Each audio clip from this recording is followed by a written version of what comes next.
up?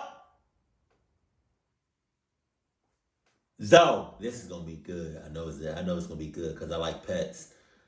I like animals. There we go. Here we go. I'm ready. Hold on. Let me run it back. You got your snacks. I know he's gonna start off like this. You got your snacks. Okay. Cuddle buddy. Okay. Adidas. Okay. Now, let's go. On the evening of December 24th, 2001, 48-year-old Kevin Butler was at his home in the Pleasant Grove neighborhood of southeast Dallas getting ready to head out for Christmas Eve dinner with his best friend Michael DiNardo. Damn! On Christmas, bro? Christmas? Or around that time? Basically, Christmas is my favorite holiday out of the whole year. Like, bro, if I can live in a world where it's like Christmas or like Christmas time all the time, I would not mind that at all. I just love Christmas, the energy, the people. I just love everything of the music. Oh my God. I love everything about Christmas. Oh my God. Okay, I just want to say that. What Kevin didn't know was that two men had spent most of that afternoon drinking in their front yard a block behind his house, and were planning to come over that night for reasons that had nothing to do with Christmas. Butler lived alone in his house and ran a local swimming pool company out of the area. According to his sister Kathy, he took in stray cats and dogs and treated them with love. The one he was closest to was an 18-inch white-crested cockatoo Kevin had taken in 2 years earlier from a roommate who'd have to move and couldn't bring him along. Kevin named him Bird. From people who knew their relationship, they knew one thing about Bird. He didn't take kindly to strangers. Okay. Back at the restaurant, after waiting for an hour, Michael DiNardo started to worry about his friend. Kevin wasn't picking up the phone, and that wasn't like him. After several calls went to voicemail, Michael decided to drive to his house to check up on him, but when he pulled up into the driveway, it was clear something was wrong. The front door of the house was wide open, and even though it was late at night, the lights inside the house were still on. Looking around, Michael also noticed that Kevin's pickup truck, the one he used to park in the driveway, was gone. Fearing something terrible had happened to his friend, Michael called 911. When officers from the Dallas Police Department arrived, they found the house ransacked. Items were scattered across the floor, drawers were pulled out, and furniture was overturned. Everything in that house felt like a fight had taken place. That feeling would be confirmed the moment they entered the living room. Isn't that bird that he has?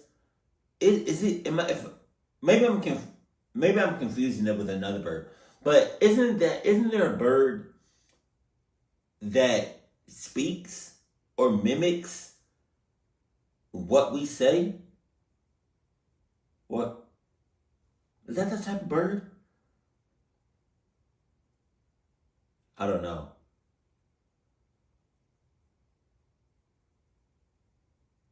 Oh no. Kevin Butler lay in the middle of the floor with his arms and legs bound with electrical cord. Oh. His shirt was soaked through with blood as multiple stab wounds marked his chest and abdomen. There were bruises across his upper body from a beating, and his throat had been slashed. Oh my God. Whoever had done this hadn't been in a hurry. They had taken their time. But what the officers found next was even more bizarre. Looking through the rest of the house, officers walked into the kitchen where they found Bird lying on the floor near the back wall. He was missing a leg, his wings were broken, and there was a small pool of blood underneath him.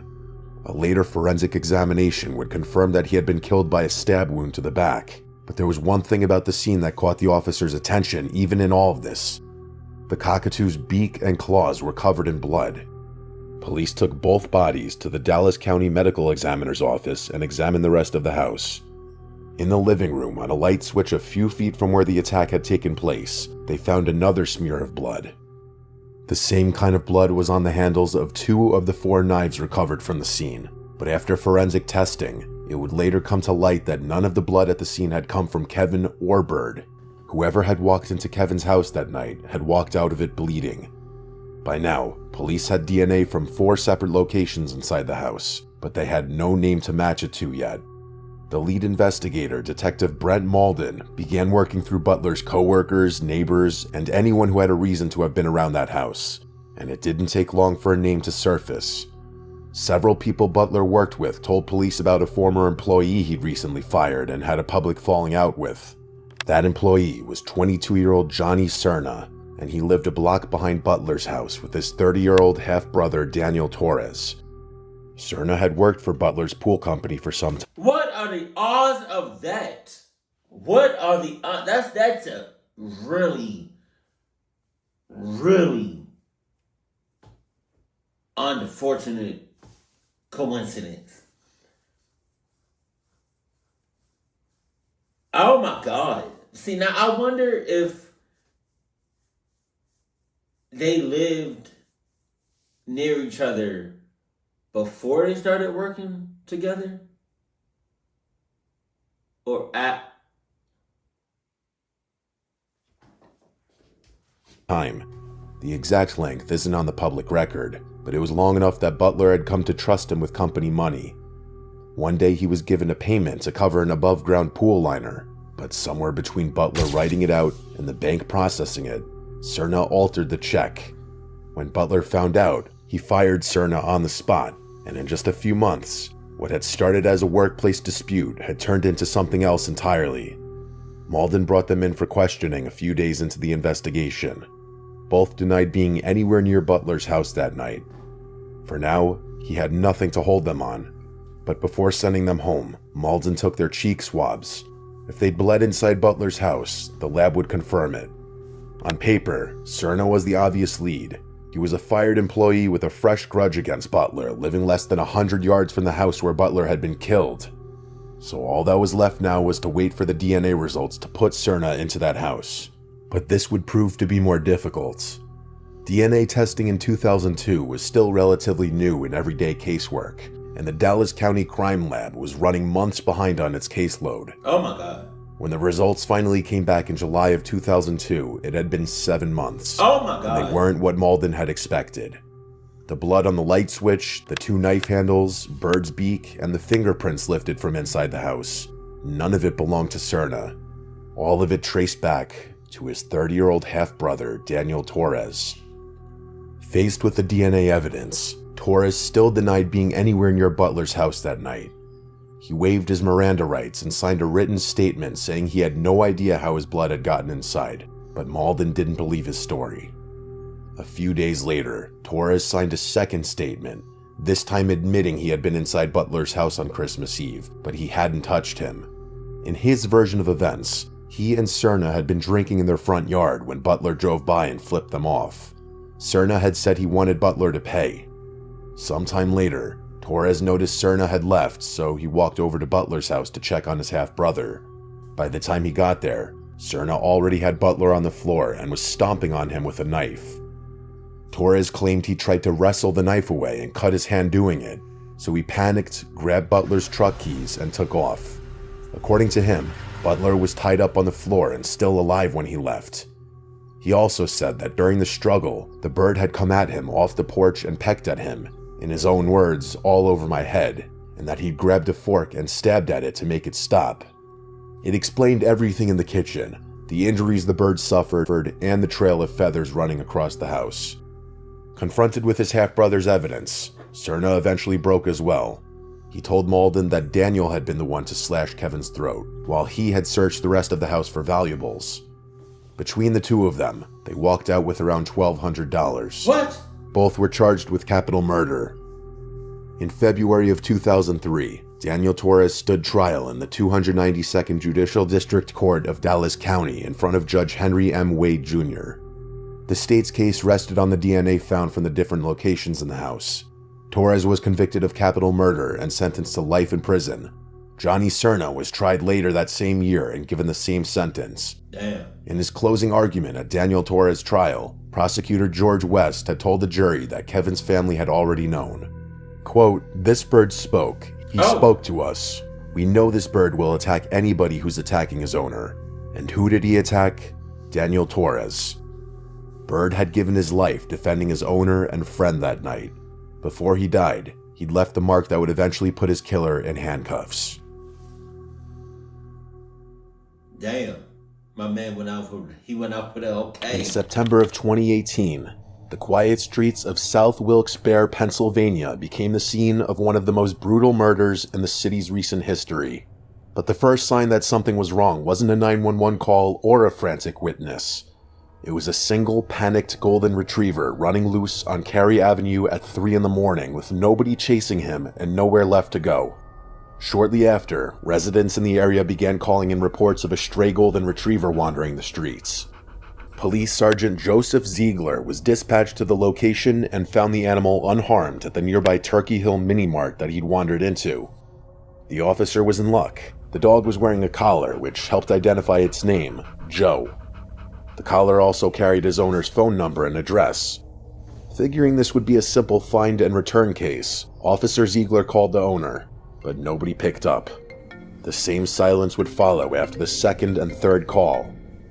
When none of his calls got through, the officer had no choice but to drive the dog to his 14 Donald Court address, roughly half a mile from the store. It was nearing 4 a.m., and the owner was likely asleep. But when the officer reached the address, something clearly wasn't right. The door to the house was unlocked, and the lights were on inside. Maybe the owner had gone out looking for the dog after Joe got out and lost his way. So Ziegler tried the doorbell a few times, hoping somebody would eventually come around to the front door. But nobody responded. That's when he realized this was no longer a routine call and asked for backup. Within minutes, the quiet neighborhood became unrecognizable. Flashing police cruisers lined the street with yellow tape stretched across the lawn. Once the officers got inside the house, it was clear something terrible had happened. The first floor was a complete mess. There was blood everywhere. The kitchen floor was littered with items, and the patio and garage doors were wide open. But it wasn't until they got to the second floor that the cops realized what they were dealing with. As they approached the master bedroom, they saw a man face down on the floor near the nightstand. Jesus. His shirt was soaked with blood. The sight alone was bad enough, but the smell was worse. The gash in his lower back, along with the 8.5-inch knife lying just feet away, made it clear how he'd died. Yeah. Everything in the room was either scattered or overturned, which told the police he hadn't gone down without a fight. But while searching, officers found something far more chilling. A red gas can sitting near the victim's body. The man was identified as 58-year-old Fred Boote. The patrolman who found him, James Fisher, had known him personally for years. Boote was a well-loved member of the Wilkes-Barre community and a father to 4 grown children. His wife Erin had passed away 3 years earlier in 2015, but rather than let her memory fade with time, Fred kept it alive by setting up a scholarship in her name. His obituary would read how welcoming he was and how much he loved his dogs, Mia and Joe. In the end, it was Joe who led the cops to that house. Now it was up to them to bring Fred's killer to justice. Their first lead came from Brian, Fred's son. Brian had been trying to reach his father, but like Officer Ziegler, he'd called him repeatedly until the silence became impossible to ignore. That's when he pinged his father's phone and discovered it wasn't at Donald Court. It was a few blocks away on Willow Street. The phone was one of only 2 things taken from Fred's house that night. The other was a $20 bill. Neither of them gave investigators much to work with, but all of that would change in the next 12 hours. At roughly 1 p.m., locals reported a fire in the basement of a nearby apartment building on Maffitt Street. When firefighters arrived, they found a pile of clothing and shoes burning in the shared basement of the building with a layer of tar paper draped over the top. The fire had been set deliberately. Believing it might be connected to the murder from earlier that morning, they contacted the police. The pattern on the soles of the shoes was an exact match for the bloody footprints leading away from Fred Boote's bedroom. Whoever had tried to burn Fred's lifeless body the night before had later gone to 95 Maffitt Street to destroy any evidence of their presence. This was the killer's second attempt to erase himself from the evidence, but it would fail spectacularly. Earlier, before the fire was reported, a surveillance camera had recorded a man walking into Geisinger's South Wilkes-Barre Hospital. His hands were badly torn up and bleeding, the kind of wounds you'd get from losing your grip on a knife mid-swing. He told the hospital staff he'd been assaulted the previous night, and they had no real reason to question him, but the cops eventually would. That same day, a woman named Carmen Cardi walked into a police station and reported her 14-year-old daughter, Luisa Reyes, missing. Damn. According to Carmen, Luisa had left the night before with her boyfriend and was potentially in danger. That boyfriend was the same man captured on the hospital surveillance camera that morning, with his hands wrapped in bloody bandages. In the span of less than 24 hours, police were now juggling 4 separate incidents: a murder, an arson, a hospital walk-in with knife injuries, and a missing teenage girl. And all 4 led back to the same man, 31-year-old Reynaldo Mercado. He lived in the building at 95 Maffitt Street, only a few blocks from Willow Street, where Fred's phone was located. The same building where the basement fire had been set hours earlier. Mercado was staying there with Luisa, the 14-year-old daughter of Fred's ex-girlfriend. She had once lived at Fred's house herself with her mother Carmen until Fred ended the relationship that summer. But by the time police had pieced this together, Mercado was already across state lines planning to flee the country to the Dominican Republic. He would have been successful if it wasn't for one mistake Mercado had told his uncle. He and Reyes had shown up at his uncle's house in West New York the night before. The plan was simple: get into New York City in the morning, get a passport, and fly out. Jose didn't believe him at first, so Mercado pulled up the local news reports from Wilkes-Barre and showed his uncle the headlines about Fred Boote. Jose Mercado had just listened to his nephew confess to killing a man in Pennsylvania, and like any responsible citizen, he told the police everything. Mercado was arrested in West New York the next day and was extradited back to Wilkes-Barre that same week. 2 years later, a Luzerne County jury convicted him on every count: first-degree murder, arson, robbery, and abuse of a corpse. He was sentenced to life in prison. Luisa Reyes was tried as an adult despite being 14. She took a plea deal and was given 40 years. After the verdict, the Boote family released a short, heartfelt statement Fred would have been proud of. As for Joe, the dog who set the entire investigation into motion, he went home with Brian, Fred's son. The scholarship Fred had set up in Aaron's name now also carries his: the Fred and Aaron Boote Scholarship for the Arts. On the morning of December 30th, 2018, a police officer from the Virreyes Oeste police station stood guard outside a crime scene in the Presidente Perón neighborhood of San Bernardo, Argentina. What he didn't know was that someone else was still in the victim's house. While waiting for the forensics team, he heard a woman scream from inside, which was strange, because the only person in there was already dead.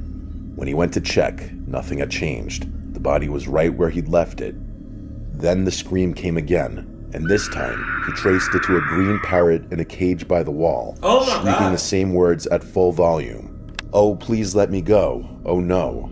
And at first, no one took it seriously. It was too strange to be a clue, and too senseless to mean anything. The reason the officer was there in the first place was, around 6 a.m., a man named Miguel Santorino Roland called 911. Roland, who went by Mambo, told officers he'd come home from his overnight shift at the Virreyes Rugby Club, about 100 meters away, and found a woman dead in her room. When officers arrived at the house, they found the wooden loft in complete disarray. There were mattresses on the floor, items scattered around the room, and in the middle of it was the body of a woman lying face up, without clothes, and with bruises across her face and body, suggesting brutal physical violence. As officers walked through the scene, Roland wrapped both hands around his own throat and suggested that she had probably been strangled. This was strange, considering the forensic team hadn't arrived yet, and nobody in that house should have known how she died. The woman was 46-year-old Elizabeth Alejandra Toledo. Known to the people around her as Ellie, she had a moderate intellectual disability and rented the wooden loft at the top of House 27, at the corner of Boedo and Garidi Streets in the Presidente Perón neighborhood. The parrot in the cage was hers. Ellie had raised it in her care and called it Patchouli. Over time, the two of them had grown close enough that the bird had learned the sounds and phrases of her daily life. Apart from her pet, she shared the house with 3 men. Roland was described as her partner. The second man was 64-year-old George Alvarez, known as Tio George. The third had been kicked out by the landlord 2 weeks earlier, specifically because the landlord had caught him physically abusing Ellie. According to people in her life, the abuse had been going on for some time. None of it had ever been reported. Within days, prosecutor Bibiana Santella from the Gender Violence Unit of San Fernando had all three men brought in for questioning. You know, that's crazy. Beating on somebody is already bad enough as it is. Like, abusing somebody, yeah, I'm not doing that. I'm not. Yeah, I'm running the fade with you. Throw them hands up, for real. I don't play with that. But then, abusing somebody while they have a disability, that's just straight evil. The third was cleared almost immediately when the landlord confirmed he'd been expelled from the property roughly 15 days before the murder, which gave him a verified alibi. That left Roland and Alvarez, who were arrested in January 2019 and held in pretrial detention, neither of whom agreed to testify.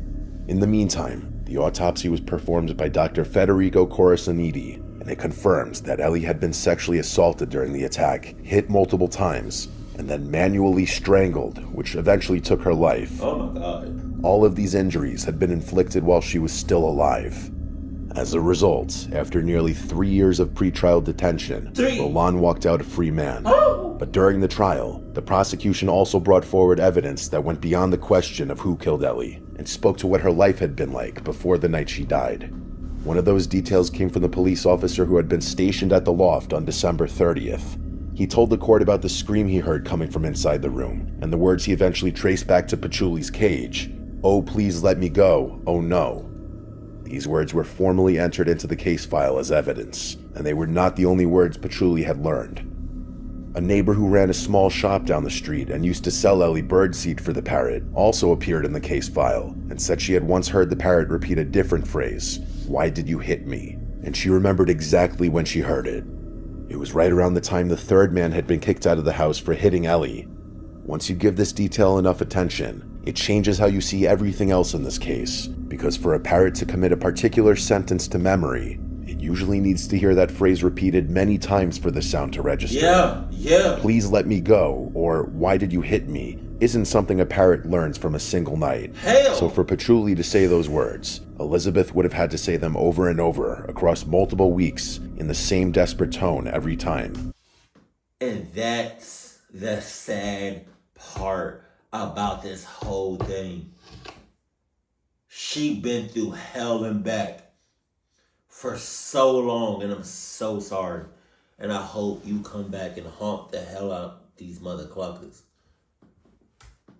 This means what the officer heard that morning wasn't a recording of her final moments. It was a recording of her everyday life.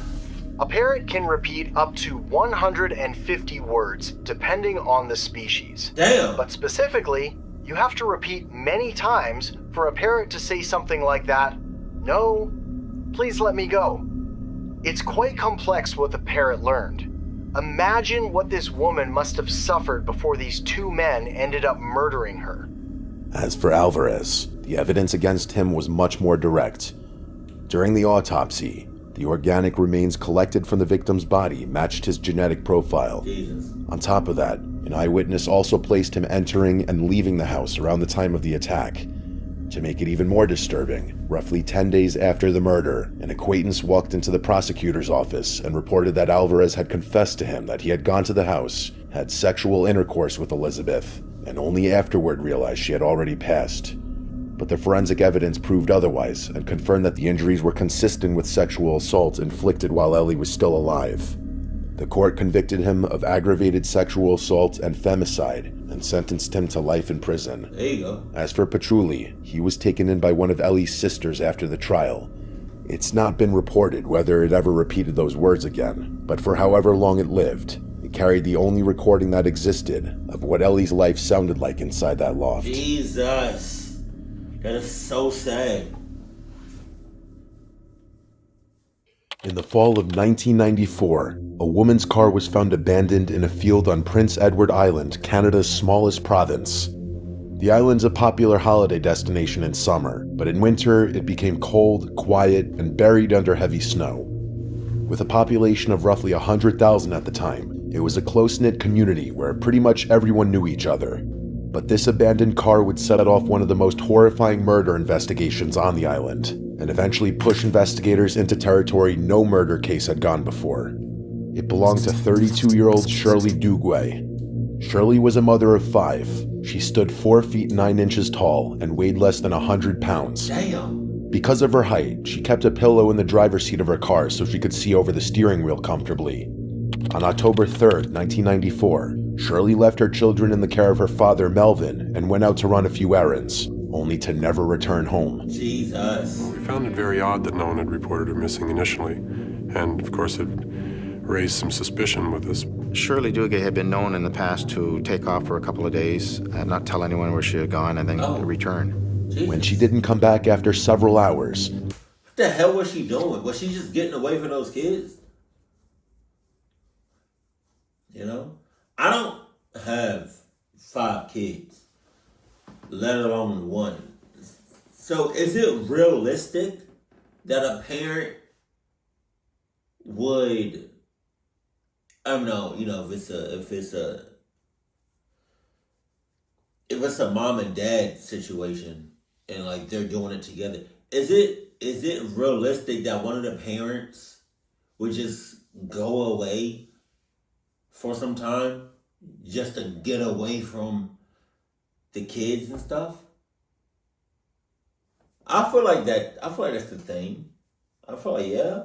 Because you can only take so much, right? You got 5 kids.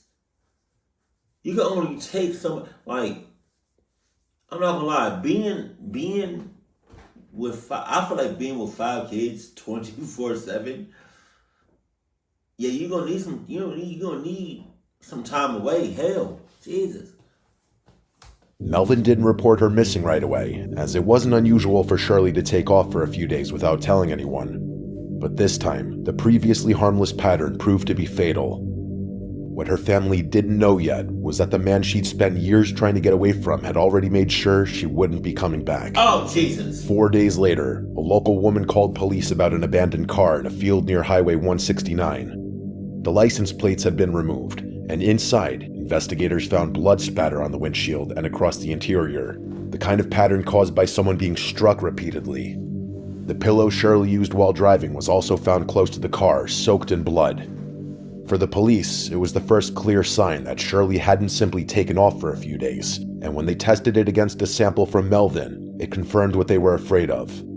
The blood carried half of his genetic markers, meaning it belonged to Shirley. But there was no body to be found anywhere nearby, and on Prince Edward Island, where people were not used to violent crimes like this, the case quickly became one of the largest searches the province had ever seen. RCMP officers, 120 military personnel from CFB Gagetown, students from the Atlantic Police Academy, and local residents searched across hundreds of square miles and waterways for months. The first useful item they found was a shovel about a half-mile from the car. Attached to it were 2 long black hairs. When compared with hair from Shirley's hairbrush, the hairs were microscopically similar, enough to make investigators believe the shovel had likely been used after the attack. And weeks later, roughly 15 miles away, inside a plastic bag, they found a pair of white size 9 sneakers and a man's brown leather jacket, also stained with Shirley's blood. The jacket was far too large for Shirley, but when investigators examined the lining, they found something unusual. Roughly 20 brittle white hairs pressed into the fabric. Under a microscope, the center of each hair was much thicker than investigators would expect from human hair.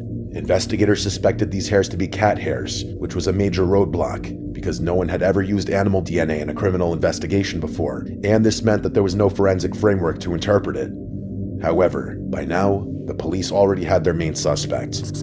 Shirley had been in a relationship with a man named Douglas Beamish for roughly 15 years, and these 15 years were traumatic for Shirley, to say the least. Douglas was a demolition worker with a documented history of domestically abusing her during this period. Jesus! In 1991, For 15 years?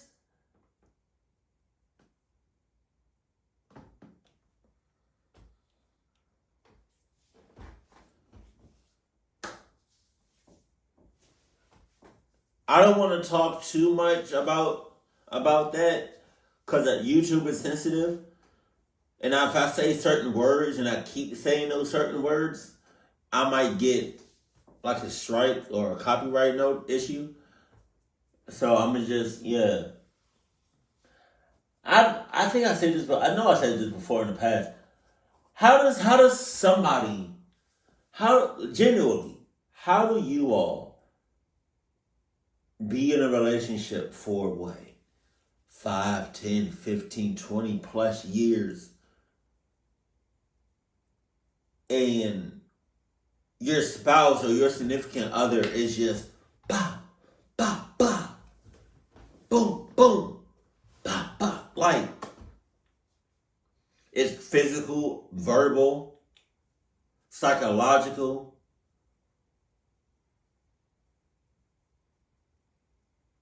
Don't tell me it's love.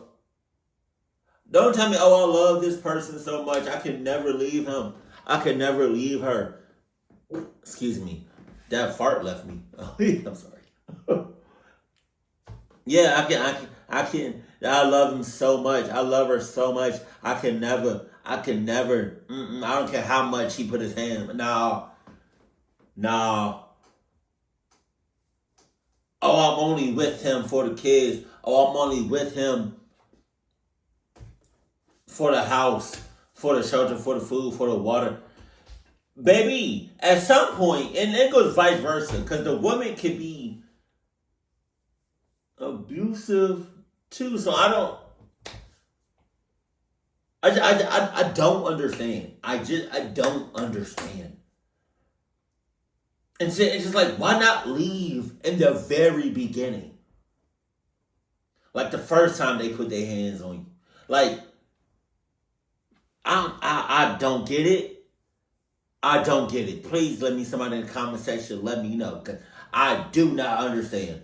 A peace bond, Canada's version of a restraining order, had been issued against him. When Shirley finally left and moved back to Prince Edward Island with the kids, hoping the smallest province in the country would be far enough to put distance between her and Douglas, he followed her there.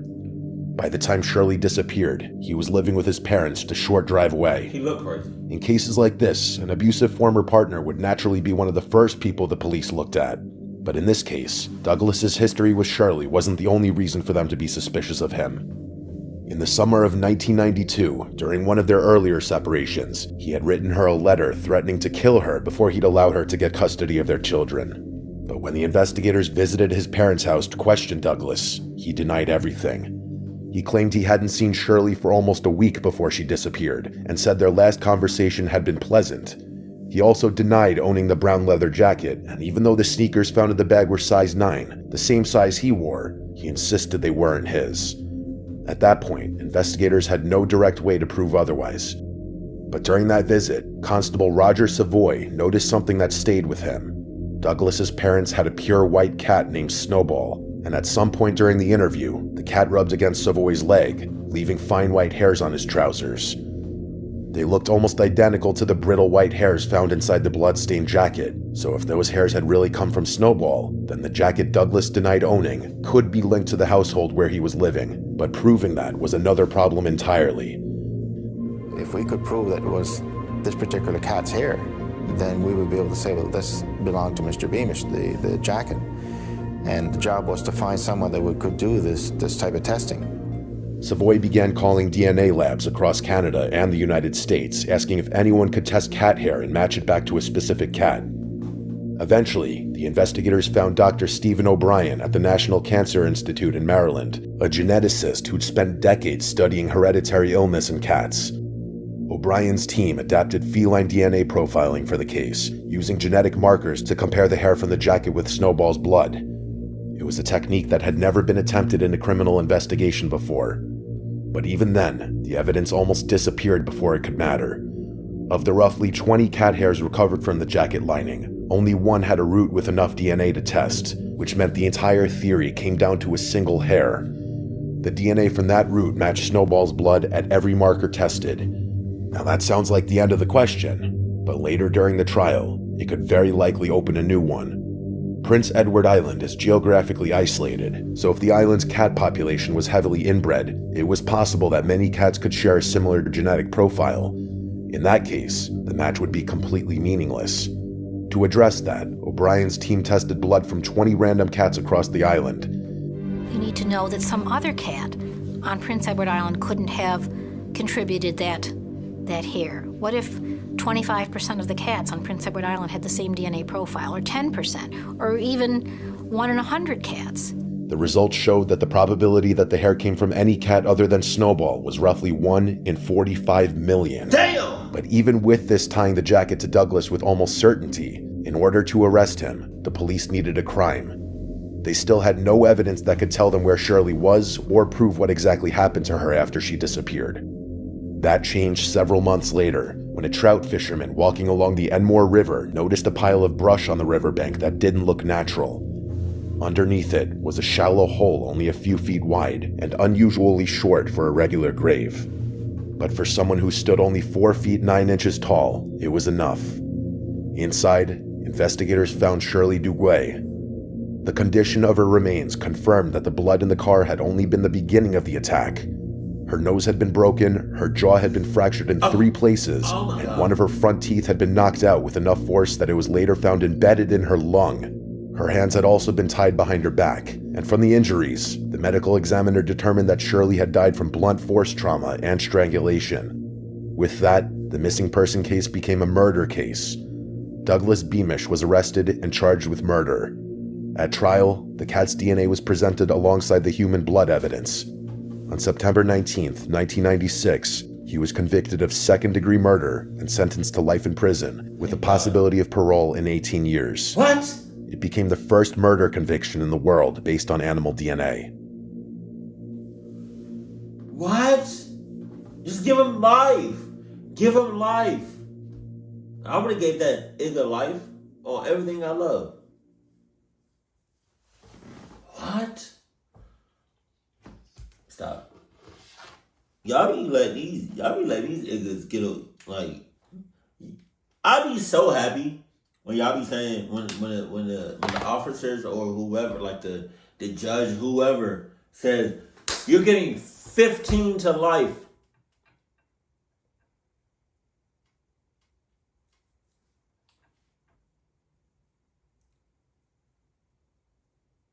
With a chance of parole in 2 years. Like, nah, we're not doing that. We not.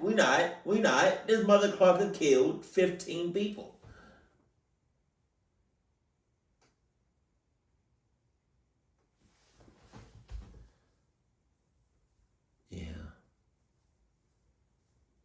Yeah. You know the one that got me the most was the lady that had that disability, and she had the parrot. That was a certain bird that can pick up on languages and just repeat it. Was it parakeet or whatever? That one really got me. Because it's like you said, those certain birds, I forgot what you call them, parakeets or whatever. Those certain birds needs to hear a certain word or a sentence or something from an actual human the same way all the time, back to back to back, in order to say it like them.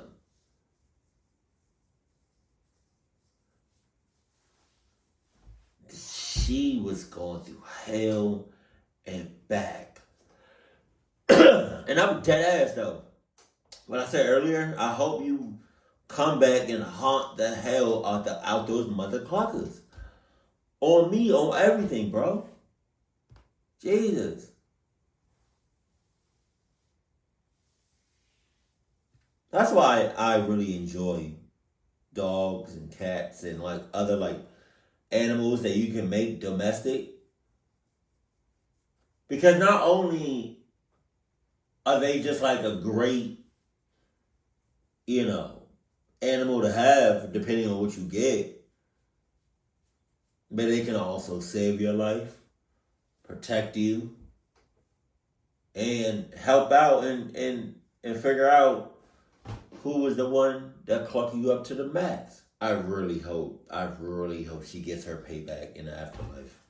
Keep it cool, keep it classy. Keep it cool. What? Keep it cool, keep it classy, and I love you, stay happy. My family.